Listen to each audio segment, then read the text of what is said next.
Welcome back to Edu Study X. मैं आपके math का मेंटोर आपको आज एसएससी सीपीओ 2019 टीयर 1 जो कि आपका 23 नवंबर को हुआ था उसकी शिफ्ट 1 है ये। ठीक है, आपका जो सीपीओ का पेपर है ये 2 टीयर में होता है। टीयर 1 होता है आपका, ठीक है ना, और टीयर 2 होता है, जिसमें आपको टीयर 1 की अगर हम बात करें, ठीक है ना, टीयर 1 में 200 क्वेश्चन आते हैं, इसमें 50 क्वेश्चन हमारे 4 सेक्शन से होते हैं। ठीक है, और टीयर 2 में आपके 200 क्वेश्चंस आते हैं किसके, इंग्लिश के। ठीक है, तो अब हमारी ये सीरीज़ का जो हमने आपके सीपीओ के लिए लाई है, ठीक है, इसका ये पहला क्वेश्चन आपके सामने। पाइप ए और बी किसी टंकी को क्रमशः 16 और 24 घंटों में भर सकते हैं, जबकि पाइप सी भरी टंकी को 40 घंटे में खाली कर सकता है। ठीक है, पूरा क्वेश्चन पढ़ लीजिए एक बार। तीनों पाइप एक साथ खोले जाते हैं, लेकिन 10 घंटे बाद पाइप ए को बंद कर दिया जाता है, इस बात का ध्यान रखिएगा। ठीक है, टंकी का शेष भाग पूछा गया है कितने घंटे बाद भर जाएगा। ठीक है, सबसे पहले देखिए ए के लिए लिख लीजिए, है ना, बी के लिए और सी के लिए। ध्यान देने वाली बात क्या होगी, जो ए है 16 घंटे में टंकी को भरेगा, देखिए ये चीज़ देखिए भरेगा, जो आपका बी है 24 घंटे में भरेगा, लेकिन सी जो है ये भरी हुई टंकियों को खाली करता है। अच्छा ठीक है भाई, करो खाली। इनका हम लेंगे, क्या करते हैं जब भी इस तरह का टाइम होगा सवाल, ये पाइपिंग सिस्टम का सवाल है, तो हम लेते हैं इनका एलसीएम 16, 24, 40। सभी को पता है इसका एलसीएम कितना आ जाएगा, 240। ठीक है, 240 एलसीएम आ गया। अब 16 से 240 यानी कि 240 का बटे 16 यानी कि कितना आ जाएगा, आप कहेंगे 15 आ जाएगा। मैं कहूँगा ठीक है। फिर आप कहेंगे 240 बटे 24, क्योंकि अब बी की क्षमता यहाँ से आपकी इफ़िशेंसी, इसे बोलते हैं इफ़िशेंसी, निकलेगी, ये आ गई। अच्छा एक चीज़ आ रखी, जब भरता है तो काम हमारे लिए फ़ायदेमंद है, लेकिन ये भैया क्या, ये नुकसान पहुँचा रहे थे हमको, ये खाली कर रहे थे, तो ये -6 हो गए। अच्छा ठीक है, आगे कहानी क्या थी, लेकिन 10 घंटे बाद पाइप ए को बंद कर दिया गया, मतलब कि 10 घंटे तक ए बी सी इन्होंने 10 घंटे तक साथ मिलकर काम किया है। कितना, 15 प्लस का 10 और माइनस का 6, इन्होंने आपके 10 घंटे काम कर दिया है। ठीक है भाई, कर दिया। कितना हो गया काम, 15, 25, 25 में से 6 गया 19, 19 और 19 इंटू 10 यानी कि 190। टोटल काम कितना करना था आपको, 240। हो कितना गया आपका, 190। तो आपका बचा कितना, आप कहेंगे बचा हमारा 240 माइनस 190 यानी कि 50 बचा। ठीक है, जब आपका ये 50 बचा है, इस 50 को कौन करेगा, ए को बंद कर दिया गया तो ए तो अब नहीं काम करेगा। बचा क्या, बी और सी, बी सी बचे। बी तो भर रहा है, सी लेकिन खाली कर रहा है। 10 भरेगा ये, 6 ये खाली करेगा, तो कितना आ जाएगा, 50 बटे 4। सिंप्लीफाई करेंगे 25, ये 25 बटे 2 यानी कि 12 सही 1 बटे 2। ठीक है, ये रहा आपका आंसर। उम्मीद करता हूँ ये क्वेश्चन आपको समझ में आया होगा। स्पीड मैंने बहुत स्लो करी है, एक एक चीज़ आपको समझाई भी है, उम्मीद करता हूँ आपको जरूर समझ में आया होगा। ठीक है ना, मूव करते हैं अपने नेक्स्ट क्वेश्चन पे। नेक्स्ट क्वेश्चन क्या है, क्वेश्चन पढ़िए। एक व्यक्ति मॉल के निकट सड़क पर खड़ा है, वो मॉल से 1425 मीटर की दूरी पर है और सड़क से मॉल के शीर्ष को इस प्रकार देखने में सक्षम है जैसे कि ये एक, मैं आपको डायग्राम बना के दिखाता हूँ। ये एक सड़क होगी, ठीक है ना, बोलता है क्या, सड़क से मॉल के शीर्ष को इस प्रकार देखने में सक्षम है कि उसके और मॉल के बीच स्थित पेड़ का शीर्ष मॉल के शीर्ष के साथ एक साथ दृष्टि रेखा में, मतलब ये ऐसे कुछ बात कर रहा है कि ये सेम लाइन पे होंगे। ठीक है, पेड़ की ऊंचाई दी है 10 मीटर, ये आपका पेड़ हो गया, मैं कहता हूँ 10 मीटर का। और फिर क्या, यदि उस व्यक्ति से, और ये उस व्यक्ति से 30 मीटर दूरी पे, यानी कि ये व्यक्ति यहाँ कहीं है, तो यहाँ से ये जो है ना, ये 30 मीटर डिस्टेंस पे है। ये डिस्टेंस आपकी यहाँ से यहाँ तक 30 मीटर है। यहाँ पे आपका कहीं मॉल की बिल्डिंग होगा, उसका टॉप होगा। ये बोला कि ये सभी है ना एक लाइन में हैं। हमने कहा होने तो हमको क्या करना। आगे बढ़ते हैं। मॉल की ऊंचाई, इस हाइट को बताना है। तो अच्छा, आप एक चीज़ देख पा रहे होंगे, जब बिल्डिंग खड़ी होगी, वैसे हाइट एंड डिस्टेंस बोल लीजिए, या मैं तो कहूँगी सिमिलरिटी लगाइए यहाँ पे, आप सबसे बेहतर होगा। और ये डिस्टेंस टोटल आपको दी है 1425, ठीक है ना। जब देखिए एक तो ये जब एंगल है, ये इस छोटे वाले के लिए भी, ट्रायंगल के लिए भी एंगल कॉमन, और ये बड़ा वाला ट्रायंगल जो होगा यूँ आपका, इसके लिए भी कॉमन। ये दो एंगल 90 90, तो ये तीसरा वाला ऑटोमेटिकली आपका इक्वल हो जाएगा, ये अपने आप ही इक्वल हो जाएंगे, है ना। तो सिमिलर हो गए यहाँ से आप, जब सिमिलर होगा सिमिलरिटी लगा दीजिए। हाइट अपॉन बेस, छोटे वाले का हाइट अपॉन बेस, बड़े वाले की हाइट चाहिए, और अपॉन बेस, बेस उसका कितना 1425 का, ये आपका 3 टाइम्स हो जाएगा। हाँ, इसको आप यहाँ से डिवाइड करिए, 3 4 ज़ा 12, 3 7 ज़ा 21 और 3 5 ज़ा 15, तो आपका h आ गया यहाँ पे 475, ठीक है ना। ये रहा आपका आंसर, और ये आपका आंसर हो गया। ये क्वेश्चन भी इजी था, कोई हार्ड क्वेश्चन नहीं है। हाँ, लैंग्वेज देखिए अब तीन लाइन का लिखा हुआ है, लेकिन सॉल्व कितनी ईजिली हो गया, आप देख सकते कितनी ईजिली सॉल्व हो गया ना ये। आगे मूव करते हैं। नेक्स्ट क्वेश्चन क्या है, यदि किसी आयत की प्रत्येक भुजा में 11% की कमी हो तो इसका क्षेत्रफल में हुई कमी। देखिए जब आपका ये एक आयत हो गया, ठीक है ना, आयत में क्या बोल रहा कि इसके 11% का इधर से भी कमी है, लेंथ में और ब्रेथ में, दोनों में 11% कमी। तो यहाँ हम लगाएंगे सक्सेसिव। सक्सेसिव क्या होता है, 11 + 11 माइनस 11 × 11 बटे 100, ठीक है। जनरलाइज फॉर्म लिख लीजिए, अगर ये आपका x% दोनों जगह गया है तो x + x minus x × x upon 100, ये होता है आपका जनरलाइजेशन, ठीक है। ये आपको जनरलाइज फॉर्म है। यहाँ पे आप जोड़ेंगे तो ये 22 हो जाएगा, ये 121 और बटे 100। और सॉल्व करना चाहेंगे तो 22 लिख लीजिए, और यहाँ पे आप पॉइंट लगा लीजिए और सॉल्व कर लीजिए। इसको मैं कहता हूँ 20.79। देखिए इसका तरीका क्या है, ऑप्शन देखिए बहुत दूर दूर है, पहली बात तो ये है ना।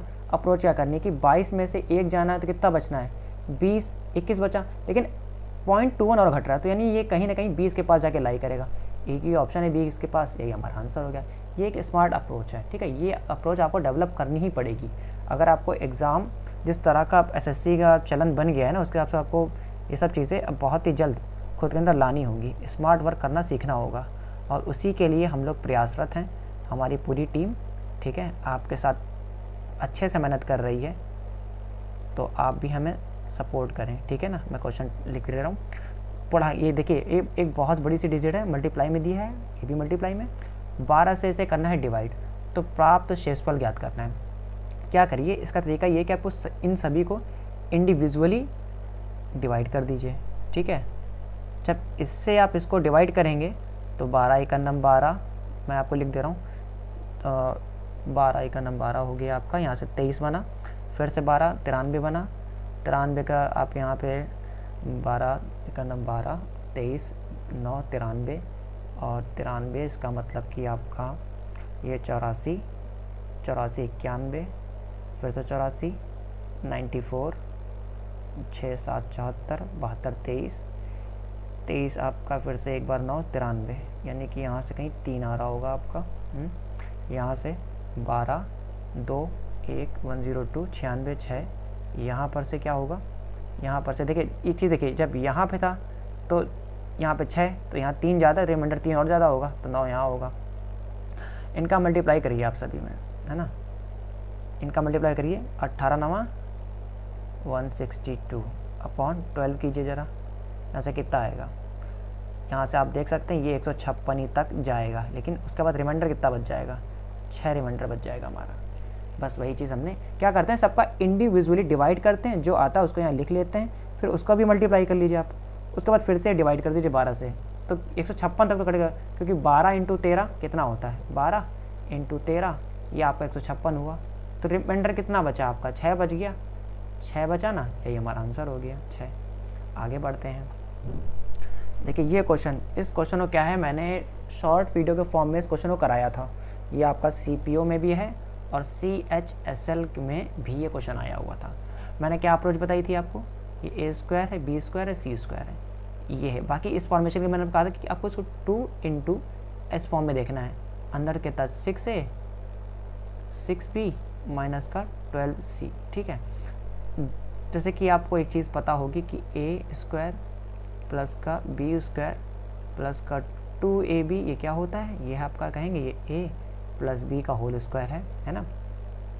तो आपका ये 2 तो ये हो गया, a b की वैल्यू यहाँ से मिली तो 2 तो हमने ये अलग कर ही दिया कि ये 2 हो गया। a और b की वैल्यू यहाँ से कहीं से मिलती होगी हमें, तो जब a के लिए मैं निकाल दे रहा हूँ, बाकी b c के लिए आप खुद से लिखेंगे a स्क्वायर, ठीक है। ये इधर आके आपका हुआ माइनस, ये हो गया माइनस को 2 इंटू 6a, कितना हुआ 6a, और उसके साथ में अब देखिए ये तो 2 हो गया, ये a हो गया, लेकिन ये 6 कहाँ से आ रहा है, 6 आ रहा होगा तब जब यहाँ पे 6 का स्क्वायर हो गया, नहीं यहाँ पे प्लस का 36, तो प्लस का 36 आपको इस वैल्यू से मिला है, जो आपका प्लस का 36 मिला है ना, ये आपको इस वैल्यू से मिला है। तो यहाँ पे क्या बनेगा, ये बना a माइनस 6 का होल स्क्वायर, ये बना। तो a की वैल्यू यहाँ से क्या मिलेगी, क्योंकि 0 के इक्वेट करा देंगे इक्वेशन से, a बराबर 6। इसी तरह से आप b निकालेंगे ना, b भी आपका 6 आ जाएगा। c जब आप निकालेंगे तो c वाला ये माइनस का है, इधर जाके प्लस हो जाएगा, लेकिन होल स्क्वायर प्लस का बना, और यहाँ पे जैसे होल स्क्वायर बनेगा, ये यहाँ पर तुम्हारा आपका c, रुकिए एक सेकेंड, ये मिस्टेक हुई मेरे से, ये इसको मैं रेस कर देता हूँ 1 मिनट, हाँ, c प्लस 12 का होल स्क्वायर बनेगा। तो जब 0 के इक्वेट कराएंगे ना, तो c बराबर आपका माइनस का 12 आ जाएगा। तो c बराबर माइनस 12, a की वैल्यू मैंने आपको यहाँ लिख दी है, b की वैल्यू मैंने आपके लिए यहाँ लिख दी है, c की वैल्यू यहाँ लिख दी है। अब इस वैल्यू को जब आप इस इक्वेशन में पुट करेंगे तो ठीक है, तो आपका आंसर यहाँ से आपको मिल जाएगा। ये काम आपका खुद का है, ये आप खुद से सॉल्व करेंगे, ठीक है। आगे चलते हैं, आगे देखते हैं क्या है। आगे क्वेश्चन जो अब है ये हमारा है प्रॉफिट एंड लॉस का क्वेश्चन। देखिए इसके पहले एक चीज़ बता देता हूँ, प्रॉफिट जो होता है आपका वो होता है इन्वेस्टमेंट, यानी आपका निवेश जो है इनटू टाइम, किस समय अवधि के लिए अपना लगाया हुआ अपना रुपया। इस चीज़ को आप ध्यान रखिएगा, लाभ बराबर निवेश गुणे समय। इन्होंने क्या कहा है कि ए बी और सी क्रम से 13,750, 16,250, 18,750 निवेशित करके कोई व्यवसाय शुरू करते हैं, ठीक है। यदि उनके द्वारा प्राप्त लाभ में बी का हिस्सा कितना 5200, बी का हिस्सा लाभ में कितना है 5200, अगर बी का प्रॉफिट हम यहाँ लिख दें 5200 रुपये, तो भैया प्रॉफिट जो मिला है ये प्रॉफिट इनके इन्वेस्टमेंट के ही होगा, तो समानुपाती ना, जितना इन्होंने इन्वेस्टमेंट किया होगा, टाइम की बात की नहीं गई, टाइम सबका कांस्टेंट रहा होगा, तो जितना इन्होंने अपना लगाया होगा रुपया बी भैया ने, उसी के साथ इनको लाभ मिल गया होगा। तो बी ने देखिए कितना रुपया लगाया था, बी ने लगाया था 16,250 रुपये, 16,250 रुपये। पूछा गया तीनों का एक साथ प्राप्त कुल लाभ, ये तो बी का लाभ है खाली, है ना, ये वाला तो बी का प्रॉफिट है, हमें चाहिए ए बी सी तीनों का प्रॉफिट, ए बी और सी तीनों का प्रॉफिट। तो इनको हम मान लेते हैं प्रॉफिट इनका पूरा हो गया एक्स। अब जब बी का प्रॉफिट ये, तो बी का ये क्या है निवेश, अब ए बी सी का प्रॉफिट, तो ए बी सी का कुल निवेश यहाँ आएगा, यहाँ क्या आ जाएगा कुल निवेश, ठीक है, कुल निवेश यहाँ पे आ जाएगा। आगे बढ़ते हैं, इसको सॉल्व करते हैं। ये आपका 5200 एज इट इज़ ऐसे ही रहेगा, है ना, और ये आपका 16,250 भी ऐसे ही रहेगा। कुल निवेश आपको जोड़ना पड़ेगा कितना हो रहा है।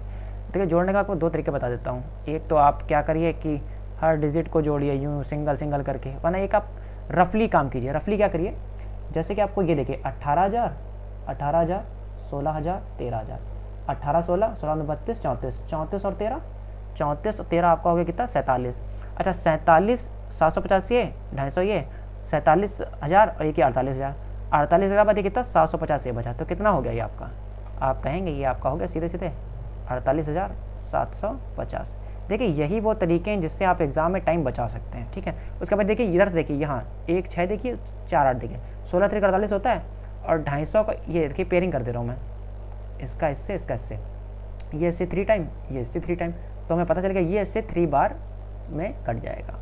अब इसका इससे इधर मल्टीप्लाई होगा इधर, तो x की वैल्यू आपकी, अब देखिए 52 है ना, तो सीधे 5 3 15 और 200 का 6, यानी कि 15 यहाँ पे गड़बड़ हुआ है, x इज इक्वल टू 15600, ये आपका हो जाएगा आंसर, ठीक है। देखिए मैं बहुत स्लो करा रहा हूँ अब, क्योंकि हमसे बोला गया था, हमारे पास कंप्लेन आई थी कि बहुत फास्ट करा रहे हैं हम। देखिए प्रॉब्लम क्या है दरअसल कि एग्ज़ाम देकर के आए, प्रैक्टिस बहुत अच्छे से की थी हम लोगों ने, तो एक रिदम सा बन गया, तो काफ़ी तेज़ सॉल्व करने की आदत होती है। मुझे समझ में आ रहा है, बस आपको थोड़ा सा पेशेंस रखना होगा मेरे साथ। मैं आपको बहुत अच्छी अच्छी चीज़ें बता सकता हूँ, बस आपको मेरे पर विश्वास करके, ठीक है, मेरे साथ रुकना होगा। और हम सिर्फ वो चीज़ कराएंगे ना जो आपके लिए रिलेवेंट होगी, जो आपके एग्ज़ाम में आ रही। आप एक चीज़ और देख सकते हैं, हमने कुछ अलूल जुल चीज़ें नहीं कराई, सीधे पेपर लिया है। ये रियल पेपर है, CPO का पेपर करा रहे हैं, मजाक नहीं कर रहे हैं आपके साथ, क्योंकि हमें पता है कि एस्पिरेंट का टाइम कितना महत्वपूर्ण होता है, उनके लिए बहुत ही ज़्यादा उनका क्रूशियल टाइम है। क्योंकि मैंने भी प्रिपरेशन करी, मुझे भी मार्क्स आए, ठीक है। रिज़ल्ट आपका मैं बाद में डिस्कस करूँगा इस बारे में, कभी हम लोग आएंगे लाइव, हमारी पूरी टीम आएगी, ठीक है, वहाँ पर हम बताएंगे कि हमने क्या क्या स्ट्रगल किया और हमें किसके पास कितनी एबिलिटी है, हम लोग कौन से एग्ज़ाम क्वालिफाई करके आए, सब बताएंगे। तो हाँ, लेकिन अभी एक चीज़ ज़रूरत है कि आप हम पे ट्रस्ट कीजिए, उसकी नीड है हमें भी। जब आप हम पे ट्रस्ट करेंगे तो हमें लगेगा हाँ रिस्पॉन्स अच्छा आ रहा है, तो हम और बेस्ट देने की कोशिश करेंगे, ठीक है।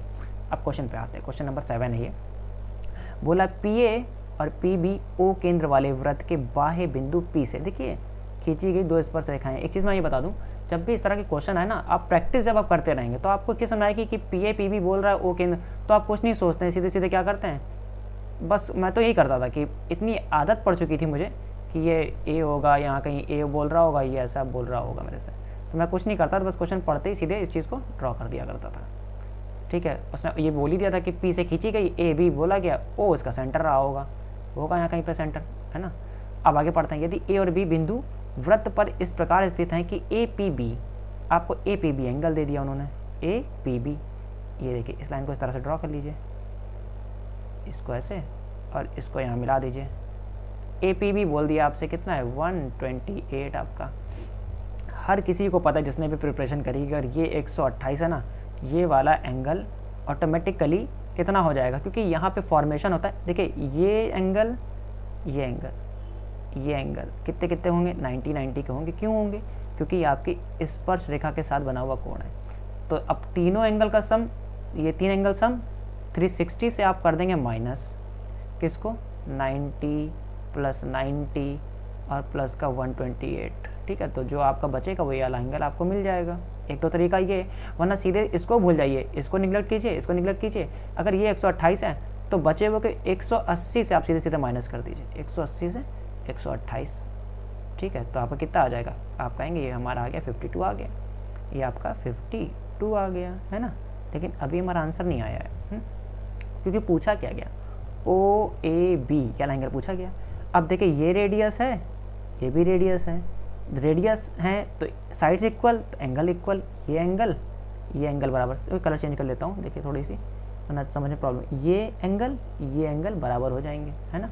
तो आप क्या कहेंगे, यही तो कहेंगे ना कि ये एंगल भैया आपका 52 है, बचा हुआ कितना होगा, आपका बचा हुआ होगा 128 बचेगा, लेकिन ये 2 इक्वल पार्ट्स में डिवाइड हो जाएगा, तो आंसर आपका 64 आ जाएगा, ठीक। एक तरीका तो ये हुआ। अब आपको मैं बताता हूँ एजू कॉन्सेप्ट। एजू कॉन्सेप्ट क्या है, कोई जादू नहीं है, सिर्फ एक अप्रोच है। हमारी अप्रोच क्या होनी चाहिए, देखिए हमें इतना तो पता है कि हर बार ये 90 हो जाएगा, ये 90 हो जाएगा, तो ये जो होगा ये 128, ये एंगल आएगा कितना आया, 52 आया।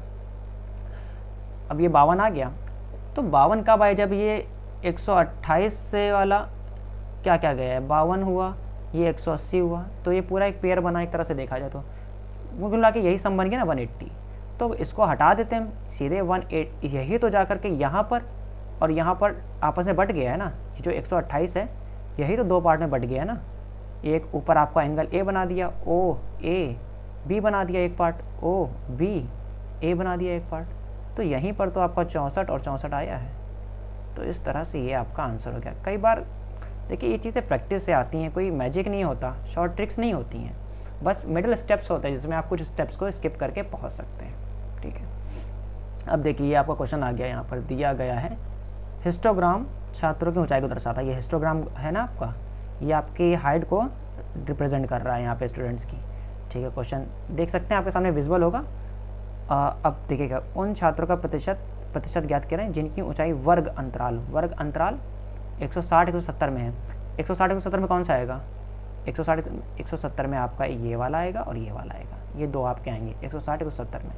तो 10 और आपका ये कितना हो गया, 10 लिख लीजिए प्लस 14 लिख लीजिए, ठीक है, अपॉन करिए, क्योंकि इसने बोला ना प्रतिशत करना है, किससे बताना है। अब जब प्रतिशत बताना है कुछ नहीं तो सभी से बताना होगा, हमें सबका सम कर दीजिए, सम कर लीजिए, 15, 13, 28, 10, 38, 38 और 14, 52, 52, 12, 52, 12, 64, 64, 6, 70, कितना हुआ 70। यहाँ से परसेंटेज निकाल दीजिए, 24/70, ठीक है। अब आपको यहाँ पे पढ़ेगी एक चीज़ की ज़रूरत, क्वेश्चन अब पहले आप यहाँ पे एक बार ऑप्शन में देखिए, ऑप्शन पे नज़र डालिए। 40% के आसपास है, 40% के आसपास है, 25, 51 ये 50% के आसपास है, ये आपका 35% के आसपास है। अगर ये सिर्फ जैसे यहाँ पे 24 लिखा है, ये 24 ना होके आपका अगर होता ये 24.5 और ये होता सिर्फ इतना, तो 7 × 21 और 35 ऐसा होता ना, 210 प्लस 35, तो कहीं ना कहीं ये 245 बन जाता। तो एग्जैक्टली देखिए ये 35% पर कहीं जाके लाई कर रहा है, 40% नहीं हो सकता, 7 चौको 28, 280 तो यहाँ था ही नहीं, तो 40% वाला ये होगा नहीं, 25% बहुत कम, ये होगा नहीं, 35% हमने क्यों आया ये भी बता दिया, 50% होगा नहीं, तो ये हमारा आंसर हो जाएगा। बाकी आप चाहें तो जब ये आपका 24/70 लिखा था, परसेंटेज में निकालना था हमें इसको, तो जब भी 1/7 की बात आए तो 14.28 इस वैल्यू से मल्टीप्लाई कीजिएगा, आपको आंसर मिल जाएगा। ये भी कर सकते हैं आप, ठीक है। आगे मूव करते हैं। नेक्स्ट क्वेश्चन क्या है हमारा, क्वेश्चन नंबर 9। ए और बी किसी कार्य को क्रमशः 10 और 5 दिन में कर सकते हैं। दोनों एक साथ मिलकर 2 दिन तक, इस बात को याद रखिएगा, तक कार्य करते हैं। उसके बाद बी के स्थान पे सी कार्य करता है, बी के स्थान पे सी, बी गया होगा, उसके स्थान पे सी आया होगा, ठीक है। और कार्य अगले 3 दिनों में पूरा हो जाता है। अकेले सी उस कार्य का 60% भाग कितने दिन में पूरा करेगा। बोला क्या गया था, देखिए ए है, बी है और सी है। ए 10 दिन में काम करता है, बी 5 दिन में काम करता है, दोनों एक साथ मिलकर 2 दिन तक काम करते हैं। यहाँ से क्या करिए आप, इनकी एफिशिएंसी निकालिए पहले तो, ठीक है ना। 10 यानी कि 1 और 2 इनकी एफिशिएंसी हो गई। तो ए और बी ने आपके 2 दिन तक तो काम किया था, काम कितना हो गया, ए और बी की एफिशिएंसी यहाँ लिख दी है मैंने, 1 यहाँ पर, 2 यहाँ पर, यानी 3 ये हो गया, 2 से मल्टीप्लाई 6 काम हो गया। 10 काम करना था, 6 काम किया जा चुका है, रिमेनिंग काम कितना है, 4 काम किया जाना बाकी है। अब कौन करेगा, बी तो चला गया, अब बी तो नहीं करेगा, कौन करेगा, सी करेगा। सी की हमें पता ही नहीं एफिशिएंसी क्या है, एक्स मानेंगे, मान लीजिए। अगले 3 दिन में काम पूरा होना है, यानी कि जो 4 काम है इसको कौन करेगा, सी और ए की एफिशिएंसी कितनी है, 1। ये काम कितने दिन में पूरा होना है, 3 दिन में पूरा होना है। दिया था हमें यहाँ पर, देखिए आप, 3 दिन में पूरा हो जाता है। तो यहाँ से आपको x की वैल्यू मिल जाएगी। क्या मिलेगी वैल्यू, मैं आपको बता देता हूँ। आप ऐसे लिख लीजिए, देखिए 3x लिखिए और 3 लिखिए, 1 लिखिए, यानी कि x की वैल्यू आपको मिली 1/3। x की वैल्यू कितनी आ गई, x की वैल्यू आ गई 1/3, है ना। जब आपका x आ गया 1/3 और पूछा गया था, ये x जो है ना ये आपका c है ना, बताया था मैंने, c देखिए लिखा भी है यहाँ पर कि एक्स सी की एफिशिएंसी ने एक्स मानी है। 60% काम, टोटल काम कितना था, 10, इसका 60%, इसका 60% हमें काम करना है। कौन करेगा, सी भैया करेंगे, जिनकी 1/3 एफिशिएंसी है, ठीक है। जब इसको सॉल्व करेंगे 10, 60, ये 3 यहाँ पर है तो ये अब जाएगा मल्टीप्लाई में।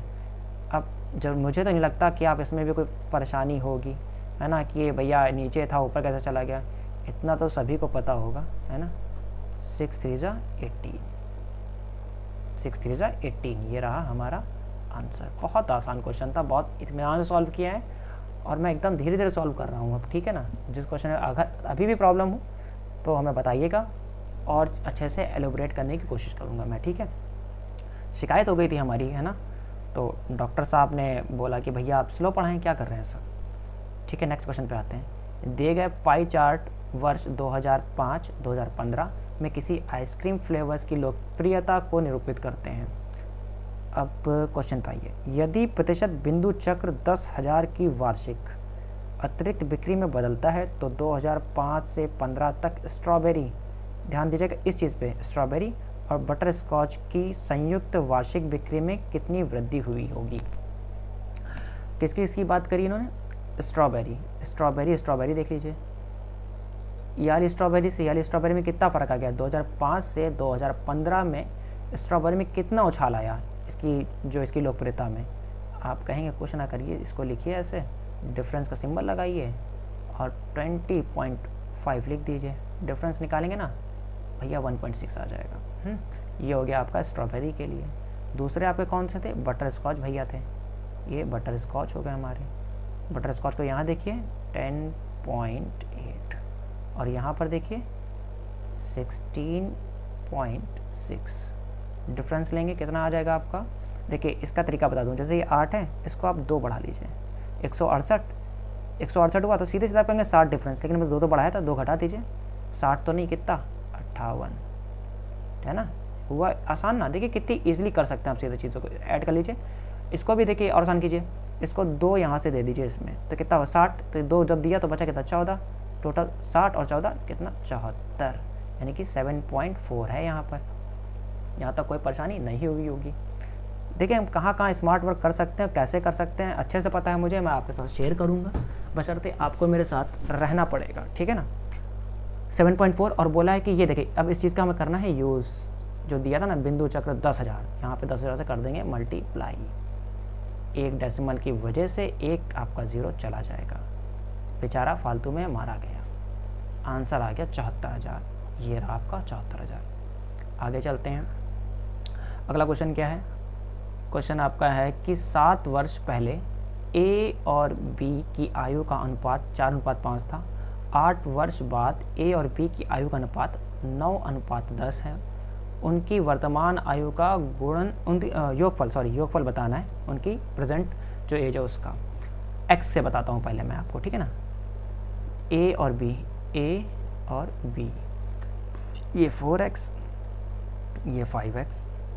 अकॉर्डिंग टू क्वेश्चन क्या बोला इन्होंने कि भैया अगर इसकी 4x है ए की और इससे 7 साल पहले, है ना, 7 वर्ष पहले हमने घटाया यहाँ पर ये, फिर नीचे 5x हैं और कितने हैं यहाँ भी 7 वर्ष, ये इनकी हो गई 7 वर्ष पहले की आयु। अब यहाँ इनकी क्या बोला है 8 वर्ष बाद की आयु, तो ये ए वाले यहाँ पर, बी वाले यहाँ पर, ये 9x इस बार, ये इस बार 10x, है ना। जब ये 9x हैं तो इस बार लिख दीजिए 9x। अब की क्या 8 वर्ष बाद, तो इनके में क्या है 8 वर्ष बाद है, तो ये 8 वर्ष बाद वाले आ गए, ये हो गया आपका 10x प्लस का 8। कुछ नहीं करना है, इसको क्रॉस मल्टीप्लाई करेंगे, सॉल्व करेंगे, ये आपका x आएगा यहाँ से 3, ठीक है, x 3 आ जाएगा, इसको सॉल्व कीजिएगा। ये काम देखिए, पूरा काम तो मैं नहीं करूँगा, मैंने वीडियो की लेंथ हो जाएगी बहुत बड़ी, फिर आप हो जाएंगे बोर, ठीक है ना, फिर शिकायत हो जाएगी मेरी। इससे अच्छा तो यही है कि मैं आपको कुछ चीज़ें थोड़ी ट्रिक से भी बता दूँ। x बराबर 3 आएगा, एक तरीका तो ये है। उसके बाद x बराबर 3 जब आ जाएगा, उसके बाद मैं बता दे रहा हूँ क्या करना है आपको। 4x होगा और ये 5x होगा, 4 5 11x हो गया, सम की बात हुई है फिर इसलिए, है ना, यहाँ सम लगाइए, 11x हो गया, तो 11 × 3 बराबर कहेंगे 33। कहेंगे अच्छा बेवकूफ़ बना दिया, आंसर तो आया नहीं। आंसर इसलिए नहीं आया है, ठीक है, ये 11 नहीं हुआ था, देखिए गलती मुझसे ही हो गई, 4 5 9 हुआ, पहली बात तो ये 9, ये 9, तो ये हुआ 27, ठीक है, 27 हुआ। अब लेकिन ये हमने जो 4x और 5x लिया है ना, ये 7 घटाया था दोनों में से, यानी पहले के लिए 7 वर्ष, तो हमें इनको क्या करना पड़ा, 14 साल देने पड़ेंगे इनको हमें। जो 27 है इसमें 14 का करना पड़ेगा योग, तो आ जाएगा 41 और ये हो जाएगा आंसर। एक तरीका तो ये हो गया आपका। इसका दूसरा तरीका है, वो मुझे बहुत पसंद तरीका है और मैं एग्ज़ाम में उसी तरीके को अप्लाई करता हूँ, ठीक है, उसको मैं अभी करके आपको बताता हूँ। तो क्वेश्चन नंबर 11, अब इसको करना है शॉर्ट ट्रिक से। शॉर्ट ट्रिक क्या है, शॉर्ट ट्रिक कुछ नहीं है, बस क्या करना है हमें कि हम यूज़ करेंगे अब रेशियो मेथड का। देखिए 7 वर्ष पहले ए और बी की आयु का अनुपात 4:5।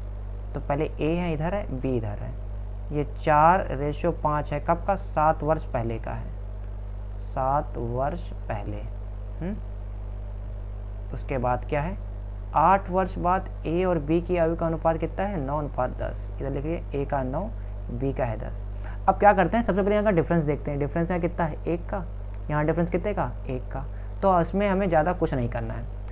तो ये 8 वर्ष बाद का, इसको लिख लीजिए अपनी आप, ठीक है, 8 के बाद यानी 8 वर्ष बाद। अगर डिफरेंस 1 का ही तो कुछ नहीं करते हैं, सीधे यहाँ पे डिफरेंस देखेंगे। ये 7 वर्ष पहले, ये 8 वर्ष बाद का है। डिफरेंस कितने का? 4 और 9 में 5 का है, यानी जो 5 है ना, ये 5 आपका 7 साल को और 8 साल को कवर करेगा, यानी 7 और 8 मिला के 15। तो 5 बराबर 15 है, तो 1 बराबर तो 3 हुआ है ना, 1 बराबर 3 हुआ। तो यहाँ पे आप 4 बराबर देखेंगे, 4 बराबर 12 हो जाएगा, 5 बराबर 15 हो जाएगा। इनको जोड़ेंगे 12 को और 15 को, तो कितना हो जाएगा आपका? 12 और 15 मिला के हो जाएगा आपका 27। और जैसे कि आपको बताया था कि 7 वर्ष पहले का है, तो 7 वर्ष इसके में भी जुड़ेगा, 7 वर्ष इसके में भी जुड़ेगा, तो 14 साल और जुड़ेंगे, 14 साल और ऐड किया हमने, तो कितना होगा? 27 और 14 हो गया 41। ये होता है आपका रेशियो मेथड, ठीक है, ये रेशियो मेथड है। ये कन्वीनियंट होता है काफ़ी ज़्यादा। इस पर आपकी अगर अप्रोच अच्छी है, आपकी इस पर पकड़ बनी है, तो आप इस अप्रोच के साथ जल्दी से क्वेश्चन को सॉल्व कर सकते हैं। नेक्स्ट क्वेश्चन आ गया, ट्राइंगल ए बी सी में एंगल बी एंगल सी के समद्विभाजक यानी एंगल बाइसेक्टर बिंदु ओ पर मिलते हैं। एंगल बी ओ सी 142 है। एंगल ए का मान क्या होगा? सबसे पहले कुछ नहीं करें, आपको समझ में नहीं आया तो एक ट्राइंगल ड्रॉ करिए आप पहले। एक तो ये आपने एक कर लिया ट्राइंगल ड्रॉ, जिसमें आपका ये ए है, ये आपका बी है, ये आपका जो आपका वर्टेक्स है ये वाला हो गया सी। अब क्या इसने कहा कि बी और सी के एंगल बाइसेक्टर, बी ये है इसका बाइसेक्टर और एंगल सी का बाइसेक्टर देख लिए, सी का बाइसेक्टर, ये जो इनको बाइसेक्ट किया इसको ये ओ पर मिलता है। और बी ओ सी ये आपका है 142 डिग्री। अब एक चीज़ देखिए, जब भी इंटरनल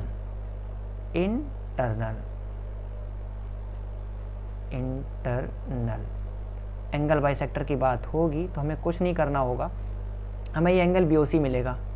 कैसे मिलेगा एंगल BOC? एंगल BOC प्राप्त करने का ये तरीका है कि आप 90 डिग्री में प्लस एंगल ये आपका जो A है इसका हाफ ऐड कर देंगे।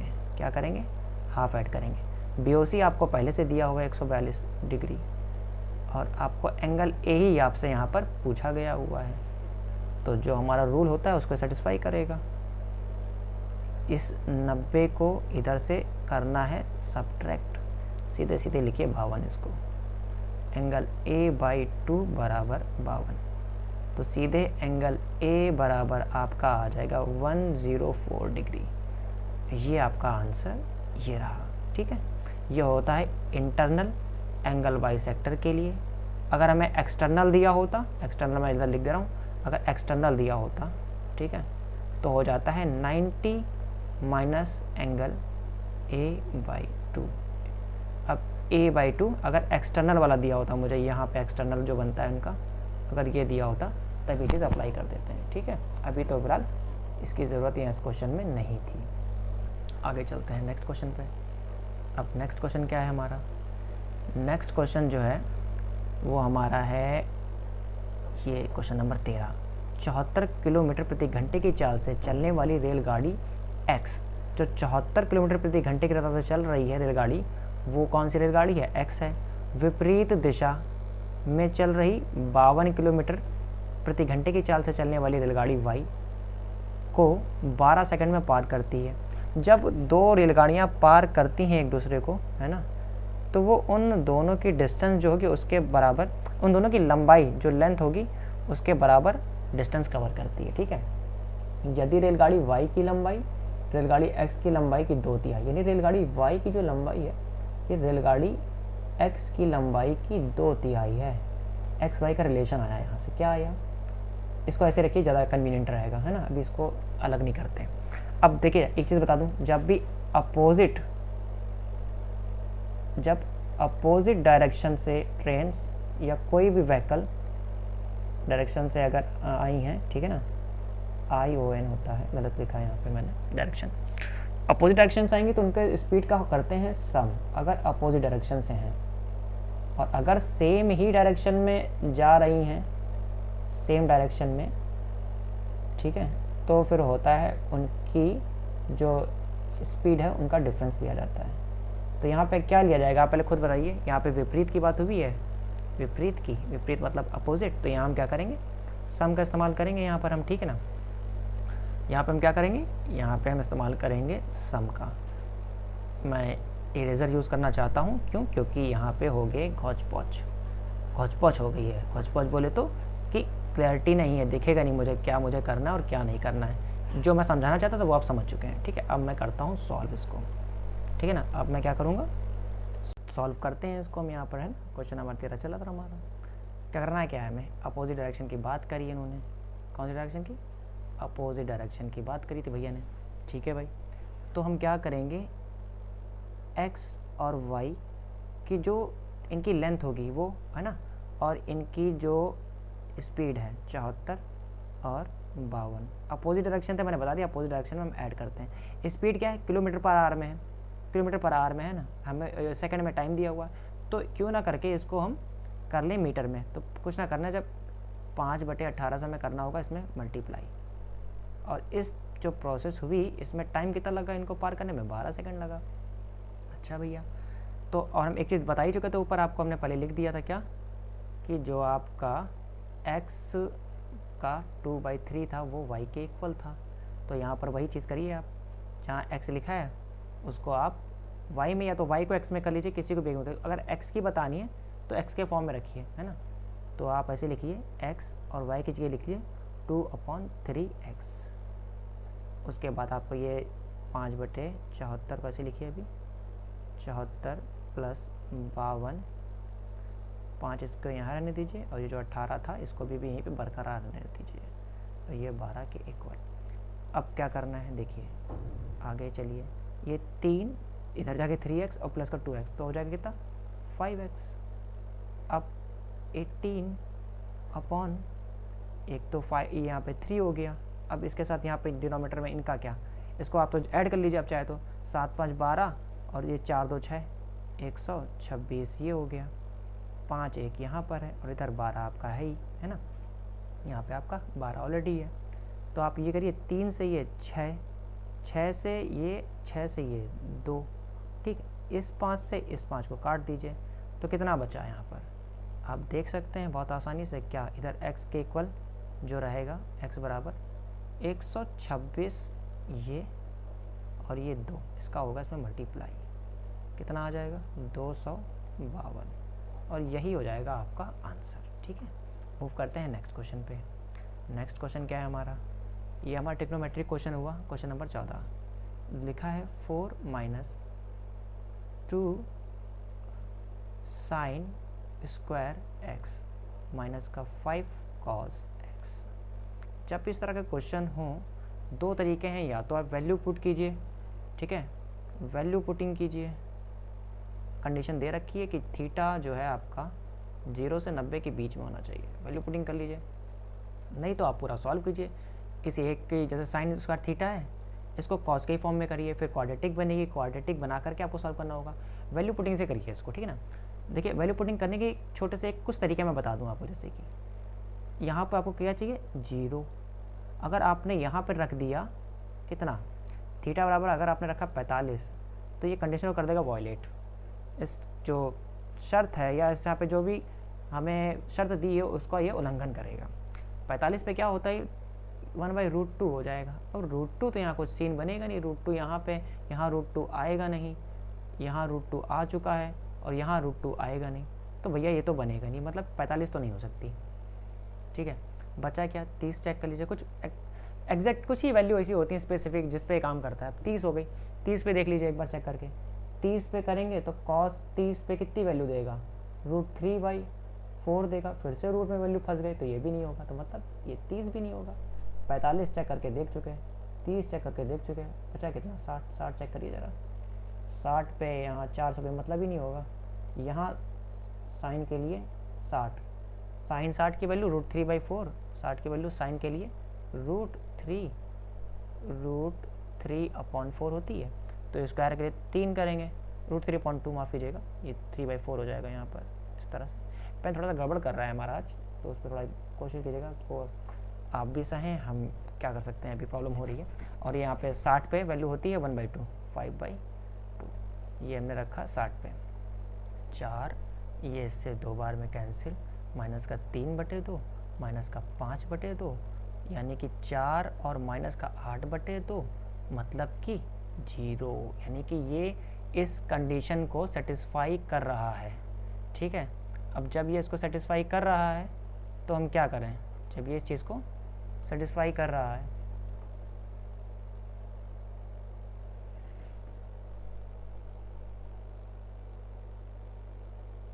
अब जब ये इस कंडीशन को सेटिस्फाई कर रहा है ना, तो अब हम क्या करते हैं, इसको कर लेते हैं इरेज करने के बाद अब हम करेंगे इसको सॉल्व, क्योंकि कंडीशन तो हमारी सेटिस्फाई हो गई। कंडीशन सेटिस्फाई हुई, इसका मतलब ये हुआ कि 60 पर क्या ना हमें आंसर मिलेगा। आगे हम सॉल्व करने के लिए आते हैं। सॉल्व करेंगे, क्या करना है क्या सॉल्व में, cos थीटा प्लस का tan थीटा, ये वैल्यू हमें बतानी है। और थीटा हमारे कितने पर सेटिस्फाई किया था, 60 डिग्री पर। ठीक है, cos 60 की वैल्यू कितनी होती है, आप कहेंगे 1/2 होती है। और tan 60 की वैल्यू कितनी होती है, tan 60 की वैल्यू आपकी होती है √3। सॉल्व करेंगे इसको, 1 + 2√3/2, ये आपका आंसर, ये रहा आंसर। मूव करते हैं नेक्स्ट क्वेश्चन पर, है ना। नेक्स्ट क्वेश्चन क्या है हमारा, नेक्स्ट क्वेश्चन है कि 22, 17, 11 की 3 क्रमागत छूट के एकल छूट के समतुल्य, मतलब कि 3 हमें डिस्काउंट दिए गए हैं। ठीक है, डिस्काउंट पहला एक 22 का दिया गया था, एक 17 का दिया गया था और एक 11 का दिया गया था। अब हमें क्या करना है, देखिए ऑप्शन पे देखिए एक बार से नज़र डालिए, ये थोड़ा क्लोज है, ये क्लोज है, ये तो बहुत दूर है, ये भी बहुत दूर है। ठीक है, ट्राई करिए, आप कर सकते हैं इस पर। 100 लेके करेंगे, आप करिए। 100 था आपके पास, आपने 22 सीधे पहले, तो पहली बार में 22 का घटा तो कितना बच गया आपका, 78 बचा। 78 में से अब क्या करिए, पहले 11 ना, इसको ले जाए 11 ना, कि 10% लीजिए तो भी कितना 7.8 घटा देंगे ना, क्योंकि 10% लेके जाएंगे, जबकि है कितना 11% है। एक रफली लीजिए आप पहले, ठीक है ना, तो कितना हो जाएगा यहाँ पे आपका बचेगा ये 69.2। अब यहाँ से कितना 17%, ठीक है ना, 17% इसका घटेगा। 17 ना घटा करके आपसे कितना कर लीजिए, या 17 भी कर लीजिए। मैं कह रहा हूँ कि अगर 69.2 है, अब यहाँ से 17% घटाना है तो हमें कितना 17% घटा देंगे तो 83/100 इसकी वैल्यू में चाहिए यहाँ से। तो ये वैल्यू मोटी मोटी कितनी आ जाएगी, ऐसे देखिए कि 70 कीजिए और 83 करिए, क्योंकि इसको ऐसा रखिए ज़रा। अब देखिए कितना आ रहा है, 7 × 21 कैरी 2 56 58, ये आपकी कुछ इस तरह से वैल्यू बनी। ठीक है, तो ये कितना हो गया, लगभग 58% हुआ ना, कि अब हमारे पास कितनी वैल्यू बचा पा रहे हैं 58, लेकिन हमने यहाँ पे कुछ वैल्यू 11% थी, हमने उसको लिया कितना 10% कंसिडर करके हमने ये सॉल्व किया। तो थोड़ा सा इसमें से हम और घटा दें अगर, तो ठीक हो जाएगा। जो जितना ये 1 दे रहा है ना, यानी 1 जो 0.1 करके आया था, थोड़ा सा और फर्क डालेगा ये, तो कहीं ना कहीं जा करके ये 41 या 42% के पास लाई करेगा। और ऑप्शन में देखिए 50% होगा ही नहीं भाई, 42 हाँ हो सकता है, 25 होगा नहीं, 45 भी नहीं हो रहा है। तो हमें इस तरह से भी इसको कर लिया कि कितना आंसर आ गया आपका, 42% आंसर आ गया। नेक्स्ट क्वेश्चन हमारा, नेक्स्ट क्वेश्चन क्या बोलता है कि ABC का औसत वजन 65 किलोग्राम है। A है, B है, C है, इन सब का एवरेज कितना है 65। कितने लोग, 3 लोग, क्षेत्र 18 और ये 15, 195। A B का औसत 63.5, A का और B का कितना है 63.5। कितने लोग, 2 लोग, ये कितना 126 और 127 हो गया। आगे क्या दिया गया था, आगे दिया गया था A का और C का, ये आपका A और C का औसत वजन 67.5 है। किसका, A का और C का 67.5। ये कितना हो गया आपका, ये हो गया आपका 14, 15, 35, 135 ये हो गया।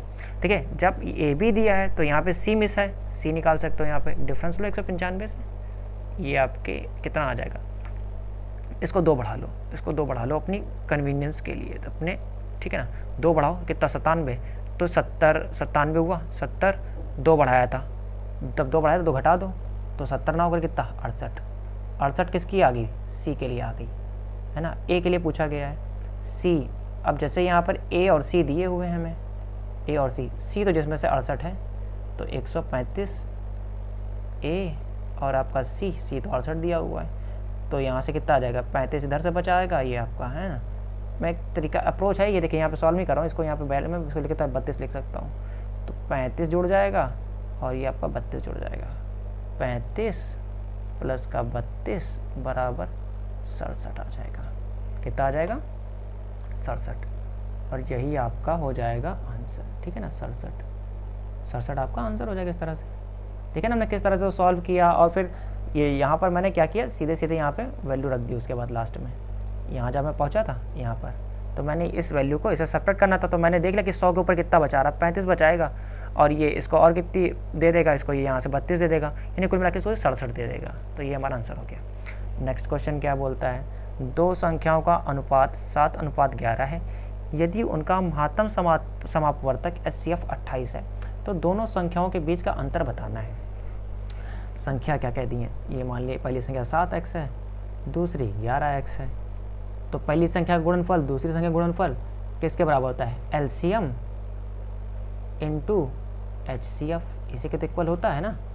अब एक चीज़ और देखिए फिर यहाँ से, तो ये 7x हो गया, ये 11x हो गया, LCM पता नहीं है, LCM क्या होगा, इन दोनों का वो फैक्टर लेंगे जो इनमें मतलब कि एक, जैसे कि 7 11 लेंगे और इनमें से एक x लेंगे, 7 11 और एक x लिया जाएगा, और बाकी HCF तो 28 दिया ही हुआ है, यहाँ से आपको HCF 28 दिया हुआ है ना। ये 11 से याला 11 कैंसिल, ये 7 से याला 7 कैंसिल, एक x से एक x कैंसिल, x की वैल्यू आ गई आपकी 28, ठीक है, x 28। अब का दोनों संख्याओं का, ये देखिए दोनों संख्याओं के बीच का अंतर बताओ, अगर अंतर कितना है 7 और 4 में, 7 में 11 में अंतर 4 का है ना, अगर x बराबर 28 है और अंतर आया 4x का, तो 4 इंटू 28, 28 दूना 56 दूना 112, ये रहा आपका आंसर, हो गया सॉल्व। स्टार्ट करते हैं अब अपना क्वेश्चन नंबर 18। क्वेश्चन नंबर 18 क्या है, इसको पढ़ते हैं सबसे पहले। क्वेश्चन नंबर 18 देखिए पढ़िए, लिखा है यदि 110 को x% कम करने पर प्राप्त परिणाम, यहाँ तक एक कॉमा लगा हुआ है, ठीक है, 50 को x% बढ़ाने पर प्राप्त परिणाम के समान है। मतलब कहना क्या चाह रहा है, कहना ये बेसिकली ये चाह रहा है कि आपका ये है 110, ठीक है, इसको क्या करना है, इससे 110 का जब x% इससे घटाया गया, ठीक है, और ये दूसरी वैल्यू कितनी है 50, इस 50 में जब इस 50 के x% को जोड़ा गया, तो ये दोनों के जो वैल्यू हैं ये दोनों इक्वल हो गए आपस में, ठीक है। अब इसको आप सॉल्व करिए। इसके लिए आप ये करिए कि इस 60 वाले को 110 को और इस 50 को पहले एक तरफ कर लीजिए, तो ये आ जाएगा इधर से 60, ठीक है, इस माइनस को इधर लेके भेज दीजिए, प्लस में चला जाएगा, तो कितना हो जाएगा आपका ये 110x प्लस 100 और प्लस आपका 50x प्लस का 100, ठीक है। इसको जब आगे सॉल्व करेंगे आप, तो ये 60 रहेगा यहाँ पे। देखिए इनके क्या है, हर, इन्हें बोलते हैं हर, इन्हें बोलते हैं अंश। हर में जो दोनों में 100 है, तो सीधे हर को ऐड कर देंगे, 110 और एक 50, सीधे सीधे 160x। यहाँ से आप x की वैल्यू निकाल सकते हैं, एक ही 0 से एक 0 कट गया, ठीक है। x की वैल्यू यहाँ से सीधे सीधे आ गई आपकी 75/2, ठीक है, ये आपने निकाल लिया x। अब क्या करना है, x तो आपने निकाल लिया है, जब x निकाल लिया है तो अब आपसे पूछा क्या गया है क्वेश्चन में, अब इस पे ध्यान दीजिए। क्वेश्चन में आपसे पूछा गया है कि 650, इसको मैं इधर कर दे रहा हूँ सॉल्व, 650 का लिखा है 650 का x%, तो 650 ही हो गया x% यानी 75/2%, 75/2%, यानी कि 100 से डिवाइड कर दीजिए। एक चीज़ों को दूसरी चीज़ क्या लिखी है कि 180 के x + 20%, तो उस चीज़ को देखिए जगह कम है इसलिए थोड़ा एडजस्ट कर रही, इस चीज़ को एडजस्ट करिएगा। 180 है ये और x% यानी कि 75/2 और प्लस 20% में है, तो ये भी अपॉन में 100 कर देंगे यहाँ पर, ठीक है ना, ये भी 100 हो गया। इसको सॉल्व करिए, ऊपर वाले को सॉल्व कर लीजिए और नीचे वाले को अलग सॉल्व करिए। ये 3 टाइम, ये 4 टाइम, क्योंकि 25 से किया हमने, इसको आप 2 से कर लीजिए यहाँ पे, तो ये कितना आ जाएगा 325 ही आ गया आपका। तो जब ऊपर मल्टीप्लाई करेंगे तो आ जाएगा 975 और नीचे कितना आ जाएगा आपका सिर्फ 4। ठीक है, ये तो ऊपर का हो गया। अब नीचे की स्कीम क्या है वो देखिए, ये नीचे वाली स्कीम है 180, इस 75 को इधर रखेंगे, ये जो 2 है ये से मल्टीप्लाई होगा 40 बनेगा और 75 40 मिल करके 115 बन जाएंगे। तो 115/2 इंटू 1/100 है। 1 0 से 1 0 ये कट गया, 2 से 9 बार में ये कट गया। अब ये बचा 10, तो 5 से 2 बार में ये 5 से 2, देखिए थोड़ा नीचे कर दे रहा हूँ, उसको दिख नहीं रहा है, विजिबल नहीं है। हाँ देखिए ये आपका कहाँ गया, एक सेकेंड पॉइंटर मिस हो गया मेरे से, हाँ ये रहा 5 से, बाकी ये 23। अब 23 का जब 9 पर मल्टीप्लाई करते हैं तो आंसर आता है 207, तो 207/2 तो इधर आ गया। अब पूरी स्कीम क्या है ये समझ लीजिए। पूरी स्कीम ये है कि 975/4 इसको अलग रखिए और 207/2 इसको अलग रखिए। इस 2 को इस 2 से काट भी दीजिए। ठीक है, अब इस वाले 2 को इधर जाके मल्टीप्लाई कर दीजिए। तो अब बचना क्या है, 975 ये बचेगा, 414 ये बचेगा। अब यही हमसे पूछा गया है कि ये इससे कितने % ज़्यादा है, ये हमें बताना है। तो आप सीधे सीधे देख पा रहे हैं कितना कि ये 75 में से 14 गया, आपका बचेगा 64। तो 564 जो है आपका, ये 414 का कितने % है, यही आपको बताना है और इसे बताते ही आपका आंसर मिल जाएगा। देखिए अब ऑप्शन पे एक बार नज़र डालिए, 80%। क्या ये 80% जाएगा? क्योंकि ये 414 ये है, 564 ये, तो मतलब ही नहीं बनता कि ये जाएगा। ठीक है, 154%। क्या ये बन सकता है? 154 ये कहीं ना कहीं लगभग आपका 150% हो रहा है। अब 414 का 150%, अगर इसको हम 3/2 लिख दें तो कोई दिक्कत तो नहीं होगी, है ना, क्योंकि इसका हम क्या है 5/2 करिए, ज़्यादा ठीक रहेगा। हाँ 5/2 करेंगे तो तब भी इससे नहीं बनेगा। आप कहेंगे नहीं इससे भी नहीं बना, तो ये भी नहीं होगा। अब बचा 90। क्या 90 बन रहा है? दिख रहा है आपको? 414 से ऑलरेडी इतना ज़्यादा है, तो 90 बनने का कोई मतलब ही नहीं बनता। बचा कितना? 136। अब यही आंसर हो जाएगा 136। इस तरह से आप कैलकुलेशन से बच सकते हैं। ठीक है ना। अब चलते हैं अपने नेक्स्ट क्वेश्चन पे। नेक्स्ट क्वेश्चन क्या है हमारा? नेक्स्ट क्वेश्चन हमारा है सिंप्लीफिकेशन का। लिखा है 40 - 3/4। 3/4 है, देखिए एक बार चेक कर लेता हूँ मैं। हाँ जी हाँ 3/4 है। 3/4 ऑफ 32। इस क्वेश्चन में एक चीज़ मैं बता दूँ आपको कि जब भी ऑफ की बात आती है तो सबसे पहले हम प्रेफरेंस जो देते हैं उसमें ऑफ को प्रेफरेंस दी जाती है। ठीक है, उसके बाद बाकी जो चीज़ें हैं उनको देखा जाता है। तो यहाँ 40 तो ऐसे ही रहेगा आपका, 40 ये रहा। अब 3 है, 3 का गुणा होगा, 3 × 32/4। 4 से इसको काट दीजिए, 8 आ गया। 8 त्रिक 24 हो गया, और जब 40 में से 24 गया तो 16 बच गया ऊपर। ठीक है ना। नीचे देखिए यहाँ क्या है, अब इसको मैं ऐसे लिख दे रहा हूँ, यहाँ पे सॉल्व कर दे रहा हूँ। देखिए इस चीज़ को मैं यहाँ सॉल्व कर चुका हूँ, अब इस चीज़ को मैं यहाँ सॉल्व कर दे रहा हूँ नीचे, फिर बाद में अपॉन में करके लिख दिया जाएगा। 37 - 3/4 ब्रैकेट से मल्टीप्लाई करना, अंदर कितना आ जाएगा आपका 28 आएगा। ये 4 से 7 टाइम ये, और कितना आएगा 37 - 7 और 3 7 जा 21 यानी कि 16। तो अब कितना आया 16/16, तो कितना आएगा सिर्फ 1 आ जाएगा, और ये रहा आपका आंसर 1। चलते हैं अपने नेक्स्ट क्वेश्चन पे। नेक्स्ट क्वेश्चन क्या है? नेक्स्ट क्वेश्चन हमारा फिर से एक बार हिस्टोग्राम जो था उस पर है क्वेश्चन। ये क्वेश्चन क्या दिया पढ़ लीजिए एक बार। कह रहा है दिया गया हिस्टोग्राम छात्रों की ऊंचाई को दर्शाता है। ठीक है, वर्ग अंतराल, किसके वर्ग अंतराल की बात हो रही? 170 से 175। 170 से 175 वाला ये वाला है। ठीक है, कि ऊंचाई वाले अभ्यर्थियों की संख्या वर्ग अंतराल 165 से 170। 165 से 170 कौन से? ये वाले हैं। कि ऊंचाई वाले विद्यार्थियों की संख्या से कितने % कम है। जिनसे जिसके रिस्पेक्ट में पूछा जाता है उसको नीचे रखते हैं, और जिसका बोला कि किसको बताना है उसको हमेशा ऊपर रखते हैं। तो पहले ऊपर कौन सा आएगा? 170 से 175 वाले आएंगे। 170 से 175 में कितने लोग हैं? 12 लोग हैं। ठीक है, और 165 से 170 में कितने लोग हैं? 165 से 170 में कितने लोग हैं? 14 लोग हैं।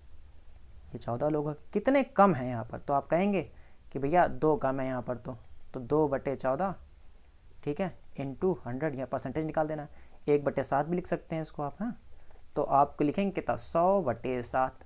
और आपको मैं परसेंटेज रेसिप्रोकल वैल्यू में बता चुका हूँ, जब भी कभी 1/7 आएगा तो 14.28, यानी कहीं ना कहीं अप्रॉक्स अगर देखेंगे तो 14.3 जो कि हमारे ऑप्शन में गिवन है उसके आसपास कहीं पर लाई कर रहा है।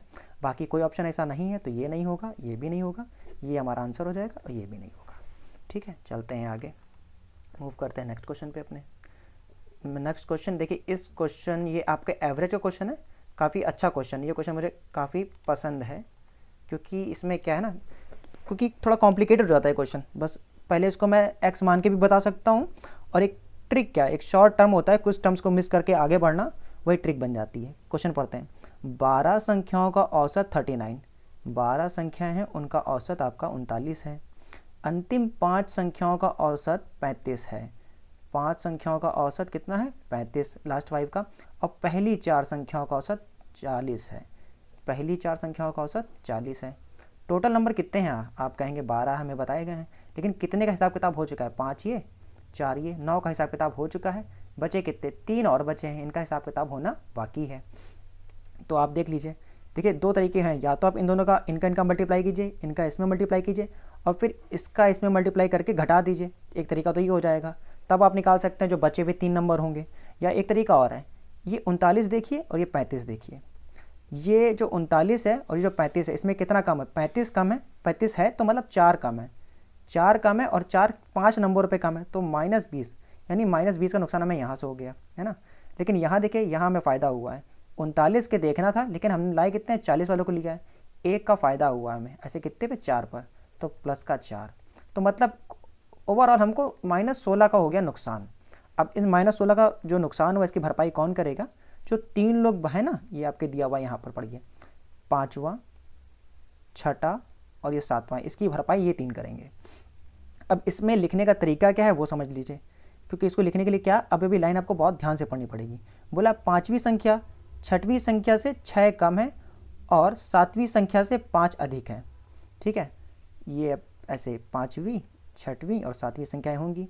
तो 5वीं संख्या 6ठी संख्या से 6 कम है, तो अगर 6ठी संख्या x है तो 5वीं संख्या जो है ना आपकी 6ठी से 6 कम, यानी कि x - 6 है। 5वीं संख्या 6ठी संख्या से 6 कम और 7वीं संख्या से 5 अधिक है, तो 7वीं से अगर 5 अधिक है तो 7वीं वाली कितनी रही होगी? x - 1 रही होगी, तभी इससे ये 5 अधिक हुआ होगा। ठीक है, अब क्या करना है? 5, 6, 7 3 नंबर हैं, और एवरेज एक टर्म का कितना दिया हुआ है? 39। तो आप इसको लिख लें 39 × 3। अगर 40 होता ये सीधे सीधे 120 होता, लेकिन 3 कम कर देंगे क्योंकि 39 हुआ है, तो 120 ना होकर के ये हो जाएगा 117। ठीक है, ये हो गया आपका 117। लेकिन हमें क्या करना है, ये 16 का जो नुकसान हुआ ये भी इसी से भरपाई करनी है। तो जो इसमें हम क्या करेंगे, 16 को ऐड कर देंगे, ये आपका बन जाएगा 133। यहाँ तक कोई प्रॉब्लम नहीं होगी मेरे हिसाब से, है ना। देखिए अब इसको आगे सॉल्व करते हैं। यहाँ जगह भर चुकी है, अगर जगह हुई, जगह तो नहीं है, यहीं पे काम चलाना पड़ेगा हमें। ठीक है, ठीक है भाई, यही काम चला लेते हैं। कहाँ हमारा पॉइंटर? ये रहा। ठीक है, इधर सॉल्व करते हैं। तो अब इनका सम करिए इन टर्म्स का, 5 का, 6 का, 7 का सम कीजिए। x x x 3x हो गए, तो हुआ कितना? 3x और -6 -1 यानी कि -7 इज इक्वल टू 133। इस 3 को इधर ले जाएं आप। ठीक है, तो ये हो जाएगा 140। कितना हुआ आपका? 140 हुआ। ये 3x, इस तरह से तो बात डेसिमल में आ जा रही है। 5 अधिक चेक करने कोई प्रॉब्लम तो नहीं हुई कहीं पर। x 5वीं संख्या 6ठी संख्या से 6 कम है, ठीक है, और 7वीं संख्या से 5 अधिक है, 7वीं संख्या से 5 अधिक, ये भी ठीक है। 39 4 3 12 117, ये भी ठीक है। 117 और आपका -16 का नुकसान हुआ था, 4 5 20, 4 1 9 4, 16 ये भी इधर भरपाई कर दी हमने, 133 ये हो गया, 7 यहाँ से ऐड भी कर दिया, यही आया है। खैर यहाँ पर अभी 3x = 140। देखिए आगे क्या बोला गया है, बोला है 5वीं और 6ठी संख्या का औसत बताना है आपको। तो 5वीं और 6ठी संख्या क्या है ये आप देख लीजिए। यहाँ पर 5वीं संख्या आपको हमने बताया है कितनी है, x - 6 है, 6ठी संख्या आपकी x है। तो इनका करिए आप सम, ठीक है, और यहाँ सम करेंगे तो आ जाएगा 2x - 6, ये हमें वैल्यू निकालनी, और बाई 2 क्योंकि हमें एवरेज निकालना है इसका। तो यहाँ से कितना लिखेंगे आप, इसको लिखेंगे ना 140/3, ये हमने x के लिए लिख दिया, और ये 2 से मल्टीप्लाई किया क्योंकि 2x -6 लिखना है, और अपॉन में 2। इसको आप सॉल्व करेंगे और आपको यहाँ से आंसर मिल जाएगा। ठीक है ना, अब चलते हैं आगे। नेक्स्ट क्वेश्चन क्या है, नेक्स्ट क्वेश्चन जो है वो हमारे टाइम एंड वर्क का है, ठीक है ना। वो क्वेश्चन क्या है मैं इसको पढ़ देता हूँ आपके सामने।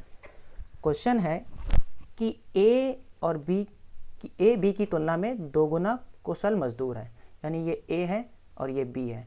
जो ए की जो क्या बोलते हैं कार्य क्षमता है, जो मजदूर बी है इसकी तुलना में 2 गुनी है। अगर ये आपका एक काम करता होगा तो ये 2 काम करता होगा, ठीक है। वे एक साथ मिलकर किसी कार्य को 13 दिन में कर सकते हैं। एक साथ मतलब कौन कौन, ए और बी। अगर ये लोग 13 दिन काम करेंगे तो काम पूरा हो जाएगा। और हमने जो मान रखा है एफिशिएंसी, बी की 2, बी की 1, बी की 1, ए की 2, यानी टोटल कितनी भी 3, 3 इंटू 13 यानी कि 39। इस तरह से कितना हुआ, 39 हुआ, ये 39।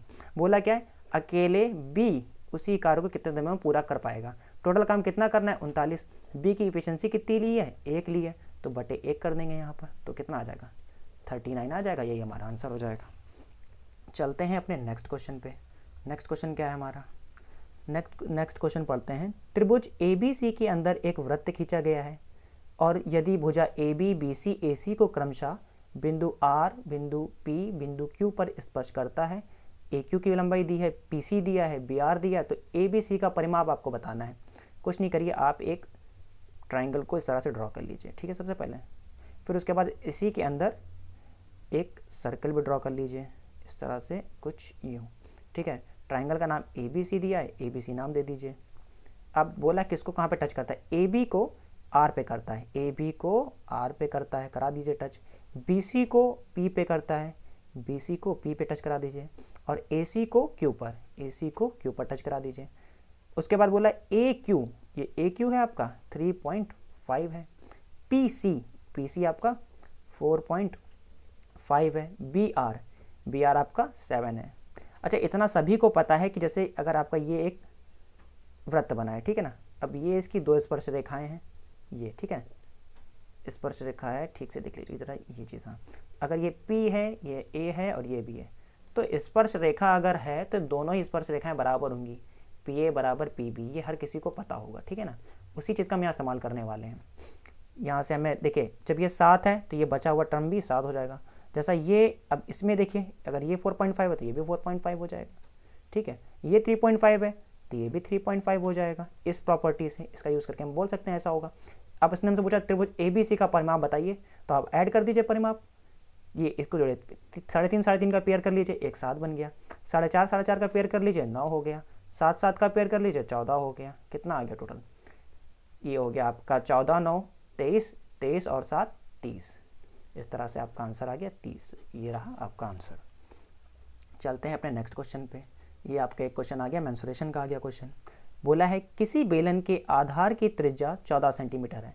आधार की त्रिज्या यानी बेस रेडियस 14 सेंटीमीटर। आगे पढ़िए, यदि इसका वक्र पृष्ठ का क्षेत्रफल 880 सेंटीमीटर स्क्वायर है तो इसका आयतन बताना है। इसका में क्या बताना है, आयतन। देखिए, आपको एक चीज़ बताऊं मैं क्या, कि जब भी आयतन पूछा जाएगा तो उसमें पाई तो इन्वॉल्व होगा, पाई इन्वॉल्व होगा, यानी कि 22/7 भी इन्वॉल्व होगा, है ना। अब जब 22 इन्वॉल्व हो गया, इसका मतलब इसमें 11 है। तो ऑप्शन में देखिए कौन कौन 11 का मल्टीपल है। क्या ये है, अल्टरनेट टर्म्स में ये वाला है, क्या ये वाला है, ये वाला तो नहीं होगा। तो एक आपको इससे ना हेल्प मिलेगी कि बाकी जो आपके ऑप्शन को आप एलिमिनेट कर सकते हैं। देखिए, क्या यहाँ पे लग रहा था ये चीज़, हाँ यहाँ पर भी लग रही है, ये हो सकता है, ये वाला लग सकता है, यहाँ भी हो सकता है। देखिए, फंसा दिया। तो अब वो डिविजिबिलिटी वाले रूल और गेम खेलना SSC ने चाहता कि वो गेम ना खेलें आप, तो यहाँ अप्लाई नहीं हो पाया। कोई बात नहीं, हमें सॉल्व करना भी आता है और हम इसको सॉल्व कर लेंगे। आपको दिया गया है इसका वक्र पृष्ठ का क्षेत्रफल यानी कि कर्व्ड सरफेस एरिया, और आपके बेलन यानी कि सिलेंडर का कर्व सरफेस एरिया क्या होता है, 2πRh, ठीक है, ये होता है। h तो हमें यहाँ पे नहीं पता है, कोई बात नहीं। 880 तो दिया हुआ कर्व सरफेस एरिया, लिख दो इसके बराबर, 2 लिख दो, पाई के लिए 22/7 लिख दो, ठीक है, 22/7, एक मिनट, हाँ 22/7 लिख दिया। r आपको दिया है 14, h आपके पास नहीं है, h आपको यहाँ से मिल जाएगा। ये आपका हुआ कितना, 22, 2, 44, और 44 से ये जाएगा 2 बार में, यानी कि यहाँ 20, ठीक है। 7 से ये 2 बार में जाएगा और इस 2 से ये बन जाएगा 10। तो h जो है ना वो आपकी अब आ गई 10। अब आपको वॉल्यूम के लिए क्या चाहिए होता है, वॉल्यूम के लिए चाहिए होता है πr²h, h भी आपको मिल गया। अब इस वैल्यू को आप यहाँ पर h को पुट करेंगे और आपको आंसर आपका मिल जाएगा। ये रहा आपका आंसर, ठीक है, सब सॉल्व कर दिया, बस आपको वैल्यू पुट करनी है उस फॉर्मूले में। अब है हमारा ये क्वेश्चन नंबर 25। बोला क्या गया है, जब ब्याज की गणना वार्षिक चक्रवृद्धि आधार पर होती है तो कोई राशि किसी निश्चित वार्षिक दर पर 4 वर्ष में 7,562 हो जाती है। ठीक है, बोला 5 वर्ष में 8,000, लिख लीजिए 8,469.44 हो जाती है। तो ब्याज की दर बताइए। देखिए यहाँ पे एक शॉर्ट ट्रिक होती है, इसको ट्रिक बोलिए। आप अगर नॉर्मल वे से भी करेंगे तो भी एक तरीका ये बन जाएगा कि आप जैसे कि आपको 5 साल का दिया है, ये वाला 4 साल का दिया है, तो 5 साल में से 4 साल को घटा दीजिए और जो आपका 4 साल वाला है उसको अपॉन में करिए, इंटू 100 कर दीजिए, आपको आंसर मिल जाएगा। मतलब मैं कहना ये चाह रहा हूँ 8469, ठीक है, 0.44 माइनस 7562 अपॉन 7562 इंटू 100। रुकिए प्रॉब्लम हो गई थोड़ी सी यहाँ पे, हाँ ये मिस हो गया। मैंने जो लिखा है ना, आप समझ आ गया मैंने क्या बोला। तो इसमें आप डिफरेंस लेंगे, 100 से मल्टीप्लाई करेंगे इसको और अपॉन में इतना रख देंगे, तो आपको यहाँ से परसेंटेज मिल जाएगा कितना, 12%। इसको आप खुद से करिएगा, मैंने इतना सॉल्व कर दिया है। आपको ये भी बता दिया करना क्या होता है, जैसे कि ये मैं इधर लिख दे रहा हूँ एक शॉर्ट फॉर्म में, एक जनरलाइज्ड फॉर्म लिख दे रहा हूँ मैं। जनरलाइज्ड फॉर्म ये होगी, इधर लिख दे रहा हूँ इस ब्लॉक के अंदर, कि 5th year minus 4th year upon में 4th ईयर इंटू 100। ये होता है आपके रेट के लिए। अगर इनका जो आप ये बोल सकते हैं चक्रवृद्धि ब्याज दिया है CI 5 माइनस CI 4, बस कंडीशन इतनी कि यहाँ पे गैप सिर्फ 1 ईयर का होना चाहिए। अगर इस चीज़ को ये कंडीशन अगर यहाँ फुलफिल हुई तो ये इस जो जनरलाइज्ड फॉर्म है इस पर आप वैल्यू रखेंगे और आपको आपका आंसर मिल जाएगा। ठीक है, तो उम्मीद करता हूँ आपको ये चीज़ अच्छी लगी होगी। हमने 25 क्वेश्चन कंप्लीट कर दिए हैं, ये होगा पार्ट 1। ठीक है, और बाकी 25 क्वेश्चन और बचे हैं जो, जैसे मैंने बताया कि 50 क्वेश्चन आते हैं, वो उसके लिए हम पार्ट 2 में कवर कर देंगे उसको। और इस तरह से आपके पास ये पहला पेपर जो हुआ था आपका 23 नवंबर को, ये मैथ का सेक्शन इसका कंप्लीट हो जाएगा। Okay, thank you, have a nice day, session is dismissed.